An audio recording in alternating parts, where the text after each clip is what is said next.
May isang malambot na tinik mula sa langit na gustong umabot sa iyong puso sa sandaling ito. Isang tinig na dumarating hindi para takutin ka, kundi upang bigyan ka ng kaliwanagan. Hindi aksidente na narito ka ngayon, ikaw ay dinala rito ng iyong anghel.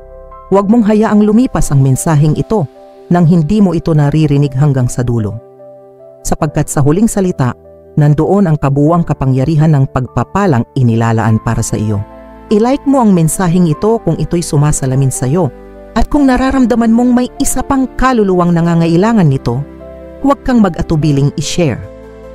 Ngayong linggo, habang abala ka sa mga gawain mo, may isang mahal mo sa buhay ang tahimik na gumagawa ng desisyong hindi mo pa alam.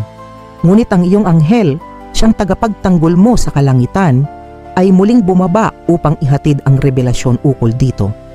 Hindi ito upang guluhin ang iyong isipan, kundi upang ihanda ang iyong puso. Ang kilos niya nitong mga nakaraang araw ay puno ng enerhiya ng pagbabago. Ang ilan sa mga salitang kanyang binitiwan o maging ang katahimikan niya ay may dalang kahulugan na hindi mo pa nauunawaan. Ngunit ngayon, inihahayag ng langit ang dahilan ng lahat. May mga panalangin iniiyak mo sa gabi, mga tanong na paulit-ulit mong itinatanong sa iyong sarili. Mahal pa ba niya ako? May dahilan ba kung bakit siya tila malayo? Ang sagot ay, oo, may dahilan. At ang dahilan ay hindi basta-basta. Ang iyong anghel ay nakakita ng pighating pilit mong itinatago. Ramdam niya ang bigat ng pag-aalala mo. At ngayong linggo, pinili niyang ipakita sa iyo ang katotohanan. Hindi para masaktan ka, kundi para palayain ka. Hindi lahat ng katotohanan ay masakit. Ang ilan ay daan patungo sa iyong kalayaan. Ang iyong mahal ay nahaharap sa isang panloob na labanan. May mga desisyon siyang kailangang gawin, mga tanong na hindi rin niya masagot. At habang iniisip mong ikaw ang kanyang iniiwasan, ang totoo'y sarili niya ang kanyang nilalabanan.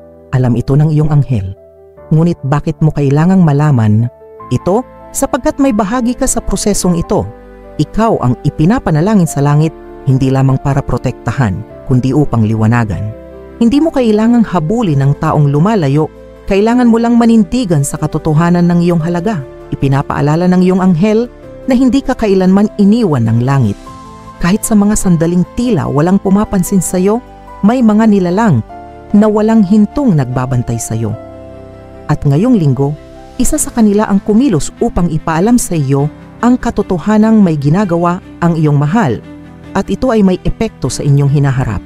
Hindi lahat ng kilos ay dapat mong malaman agad, ngunit may mga sandaling dapat kang muling manahimik upang marinig ang bulong ng Espiritu. Isa ito sa mga sandaling iyon. Huwag mong hayaang lumipas ang pagkakataong ito nang hindi mo nauunawa ng mensahe ng langit. Ang kilos ng iyong mahal ay may kaugnayan sa kanyang mga pangarap, mga takot, at mga lihim na pilit niyang tinatago. Ang ilan sa mga ito ay hindi tungkol sa iyo, ngunit ikaw ay naaapektuhan. Ito ang dahilan kung bakit kailangan mong maging matatag at manalig. Kung siya ay tila nagbabago, ito ay sapagkat may pagbabago ring inihahanda para sa iyo. Ang langit ay gumagawa ng daan para sa mas malalim na katotohanan sa pagitan ninyo. Ngunit una, kailangan mong ihanda ang iyong puso, hindi sa sakit kundi sa liwanag. Ang iyong anghel ay nagdadala ng mensahe ng kapayapaan, hindi para takpan ang katotohanan, kundi upang ilatag ito ng may pag-ibig. Sapagkat ang tunay na pag-ibig ay hindi nagtatago, ito'y nagpapalaya. Ngayong gabi, bago ka matulog, mararamdaman mong may kakaibang presensyang lumalapit sa iyo. Ito ang enerhiya ng iyong anghel, dala ang katiyakan na hindi mo kailangang matakot sa kinabukasan. Ang katotohanang malalaman mo ay hindi para sirain ka, kundi upang buuin ka muli. Marahil hindi pa malinaw sa iyo kung ano talaga ang nangyari nitong nakaraang linggo. Ngunit ang iyong anghel ay dahan-dahang ibinubukas ang mga mata mo. Sa bawat alaala, sa bawat senyales, sa bawat panaginip, ipinapakita niya ang kabuuan. Hindi lahat ng ginagawa ng iyong mahal ay mula sa kabutihan ng loob. Ngunit may pagkakataon ding siya ay ginagabayan ng kanyang sariling anghel. At ito ang pagtutugma ng mga plano ng langit para sa inyong dalawa. Kung pareho kayong bukas dito, Kung ramdam mong may bigat ang damdamin niya, ito ay dahil may pinagdadaanan siyang hindi niya maipaliwanag.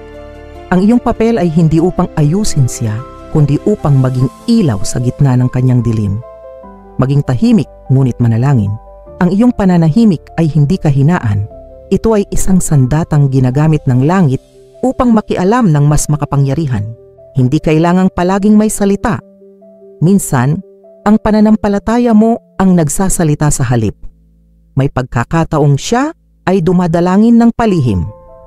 Hindi niya inaamin, ngunit may bahagi ng kanyang espiritu na humihingi ng tulong. At kung alam mo, ikaw ay magiging instrumento ng langit para sa kanyang kagalingan. Hindi mo kailangang kontrolin ang takbo ng mga bagay. Ang iyong anghel ay humaharang sa anumang hindi para sa iyo. Huwag kang matakot kung may nawawala. Baka ito'y inaalis upang may dumating na mas totoo. Ang nararamdaman mong pagkalito ay normal. Ngunit sa gitna nito, nandoon ang tinig ng iyong anghel na nagsasabing, "Anak, ako ang bahala." At sa pagbitaw mo, doon magsisimula ang pagpapala. Ipagpatuloy mo lamang ang iyong pananalig. Kahit ang mga kilos ng iyong mahal ay tila walang saysay, ang lahat ng ito ay may direksyong itinakda na ng langit. Ikaw ay nasa tamang landas. Kapag sumapit ang tamang sandali, maririnig mo mula sa kanyang bibig ang mga salitang hindi mo inaasahan. Mga salitang maaaring magpagaling o maaaring magtapos. Ngunit alinman sa dalawa, ito ay pagpapala. Kahit anong mangyari, huwag mong kalilimutan, ikaw ay mahalaga. Hindi ka kailanman mawawala sa paningin ng langit at ang iyong anghel ay patuloy na magbabantay, magtuturo at magmamahal sa iyo. Ang linggong ito ay hindi karaniwan.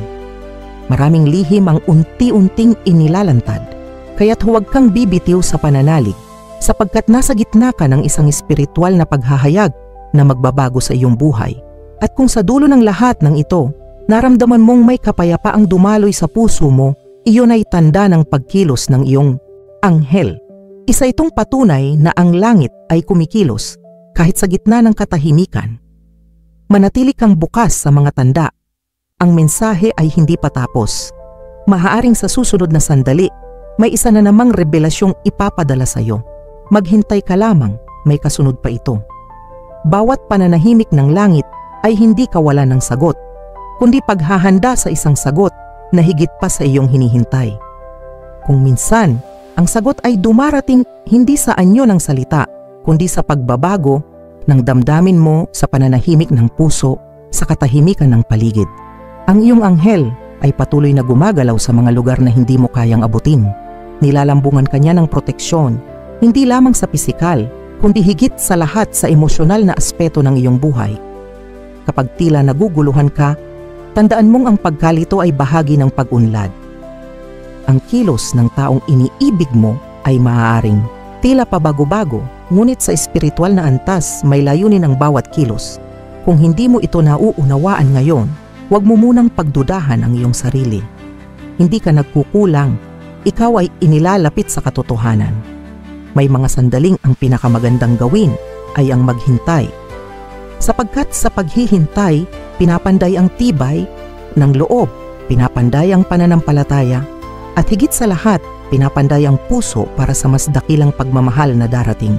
Hindi lahat ng pagsubok ay parusa. Sa katunayan, ang pagsubok ay madalas na tagapagbukas ng pinto papunta sa mas mataas na pagkatao. Kung pinagdaraanan mo ngayon ang mga bagay na hindi mo maintindihan, yakapin mo ito bilang bahagi ng iyong misyon sa mundong ito. Huwag mong hayaan ang sakit ang maging dahilan upang isarado mo ang puso mo. Sapagkat kapag pinili mong isarado ang puso, isinasarado mo rin ang daluyan ng mga himala. Sa halip, hayaan mong ang bawat luha ay maging dalangin na umaabot sa langit. Kung nararamdaman mong parang walang nakakaintindi sa iyo, tandaan mong may isang nilalang mula sa langit na hindi kailanman umaalis sa iyong tabi. Ang iyong anghel ay hindi sumusuko. At dahil hindi siya sumusuko, ikaw rin ay huwag bibitiw. Kapag may pinagdadaanan ka, huwag kang mahiyang tanggapin ito. Hindi ka mahina dahil nasasaktan ka, ikaw ay malakas sapagkat kahit nasasaktan, nagpapatuloy ka. Iyan ang tunay na kagandahang loob na hindi nabubura ng anumang unos. Hindi mo kailangang maging perpekto upang maging karapat-dapat sa pag-ibig. Ang totoo, ang imperfection mo ang dahilan kung bakit mas pinipili ka ng langit. Sapagkat sa bawat bitak ng iyong pagkatao, doon mas maliwanag na sumisilip ang liwanag ng Diyos. Maraming babae ang nakararamdam ng pagkalito sa ganitong yugto ng relasyon. Ngunit ikaw ay pinili upang makinig, upang makita, at upang makaunawa ng higit sa karaniwan. Ang iyong espiritu ay isinilang na may malalim na koneksyon sa langit kung sa puso mo ay may tanong na bakit ako? Ito ang sagot. Sapagkat ikaw ay itinuturing ng langit bilang tagapagdala ng liwanag sa iyong tahanan. Hindi lahat ay kayang magtiwala sa gitna ng kawalan, ngunit ikaw may regalong pananampalataya. Bago matapos ang linggong ito, may tanda kang makikita isang simpleng kilos, salita o panaginip na magbubukas ng iyong pangunawa. Huwag mong balewalain ang maliliit na bagay sapagkat kadalasan doon nagsisimula ang mga dakilang paghahayag. Ang mahal mo ay nasa proseso rin ng kanyang paglalakbay. Hindi mo tungkuling puwersahin siyang maunawaan ka. Ang tungkulin mo ay manatiling matatag sa paniniwala na ang totoo sa huli ay lumilitaw. Ang iyong anghel ang bahalang magbunyag. Kapag napagod ka, huminto ka lang sandali, huwag kang susuko. Sa bawat hakbang na ginagawa mo, may mga panalangin mula sa langit na tumutugon. Sa bawat desisyong iyong sinusubukang ayusin, may karunungan kang natutuklasan. Ang buhay ay hindi paligsahan ng bilis kundi lakbayin ng pagtuturo. Ang iyong mga sugat ay hindi kahihiyan, kundi marka ng mga laban na iyong nalampasan. Hindi mo lang ito narerealisa ngayon, ngunit ikaw ay isa ng mandirigmang espiritual. Kung naramdaman mong ang mensaheng ito ay para sa iyo, ilike mo ito bilang patotoo sa langit na ikaw ay handang makinig. At kung naramdaman mong may ibang kailangang makarinig nito, ibahagi mo ang liwanag na ito sa kanila. Minsan, isang mensahe lang ang kailangan upang may magising na kaluluwa. Ang iyong anghel ay naglalakad kasabay mo sa panahong tila wala kang maapuhap na direksyon. At sa bawat hindi mo na kaya, doon siya lalong nagpapalakas sa iyo. Kaya't huwag kang matakot sa bukas. Ang iyong kinabukasan ay hawak ng langit. Ang bawat sakit na iyong dinaranas ay hindi walang dahilan. Ito'y binibigyan ng saysay ng langit. Walang nasasayang na luha, walang pighating hindi ginagawang ginto sa dulo ng proseso. Kaya mo ito. At mas lalo kang titibay. Huwag kang padadala sa takot. Ang takot ay ulap lamang na tinatakpan ang liwanag ng iyong espiritu. Dumaan ka na sa madidilim na gabi, ngunit bawat gabi ay may umagang kasunod. Ang pag-asa mo ay hindi kailanman mawawala habang ikaw ay umaasa sa Kanya. At kung sa sandaling ito, ikaw ay nabubuhayan ng loob, tanggapin mo na ito ay isa ng himala. Hindi lahat ay nabibigyan ng ganitong linaw. Ibig sabihin, ikaw ay handa na sa susunod na hakbang at naroroon pa rin ang iyong anghel umaalalay. Hindi pa dito nagtatapos ang lahat. Marami pang dapat ipahayag sa iyo. Sapagkat ang iyong buhay ay bahagi ng isang napakalawak na plano at ikaw ay tinatawag upang maging mas malakas, mas marunong at mas liwanag kaysa dati. Mahal na mahal ka ng langit, hindi dahil sa kung ano ang nagawa mo kundi dahil sa kung sino ka sa kanyang paningin. Ang iyong anghel ay laging nariyan, hindi upang husgahan, kundi upang yakapin ka sa mga sandaling ikaw ay naguguluhan, nanghihina o nag-iisa. Sa mata ng langit, hindi ka kailanman nawala ng halaga. Ang bawat hakbang mo, bawat pag-iyak mo sa gabi, at bawat panalangin mong binitiwan sa katahimikan, lahat iyon ay nakita, narinig at itinala. Hindi mo lang napapansin, pero ikaw ay mas lumalakas sa bawat pagsubok at ang iyong liwanag ay mas nagiging makapangyarihan sa bawat pagbangon. Ang langit ay lubos na ipinagmamalaki ang iyong lakas, ang iyong pananalig at ang iyong kakayahang magmahal kahit may sugat sa puso. Napakalayo na ng narating mo at ngayon, tinatahak mo na ang daang patungo sa ganap na kaganapan ng plano ng Diyos sa buhay mo. Nais kitang pasalamatan mula sa kaibuturan ng aking espiritu sapagkat pinili mong pakinggan ang mensaheng ito hanggang sa dulo. Iyan ay patunay na bukas ang iyong puso at handa kang tanggapin ang liwanag na handog ng iyong anghel. Kung naramdaman mong ang bawat salita ay tumimo sa iyong kaluluwa, nais kong hilingin sa iyo na kumpirmahin ang pagtanggap mo sa mensaheng ito sa pamamagitan ng pagbanggit ng mga salitang ito. Kaya ko ang lahat ng bagay sa pamamagitan ni Kristo na nagpapatalakas sa akin. At kung tunay mong naranasan ang biyaya ng mensaheng ito, inihikayat kitang sumama sa ating misyon, makiisa sa ating channel sa pamamagitan ng pag-subscribe at pag-activate ng notification bell upang mas marami pa tayong kaluluwang maabot, mapalakas at mabigyan ng pag-asa. Dahil ang liwanag na tinanggap mo ngayon ay hindi lamang para sa iyo. Isa kang daluyan ng pag-ibig, liwanag at pag-asa. At habang pinipili mong lumago, ikaw ay nagiging pagpapala sa daigdig. Muli, mula sa langit at mula sa puso ng iyong anghel, maraming salamat. Mahal ka ng lubos.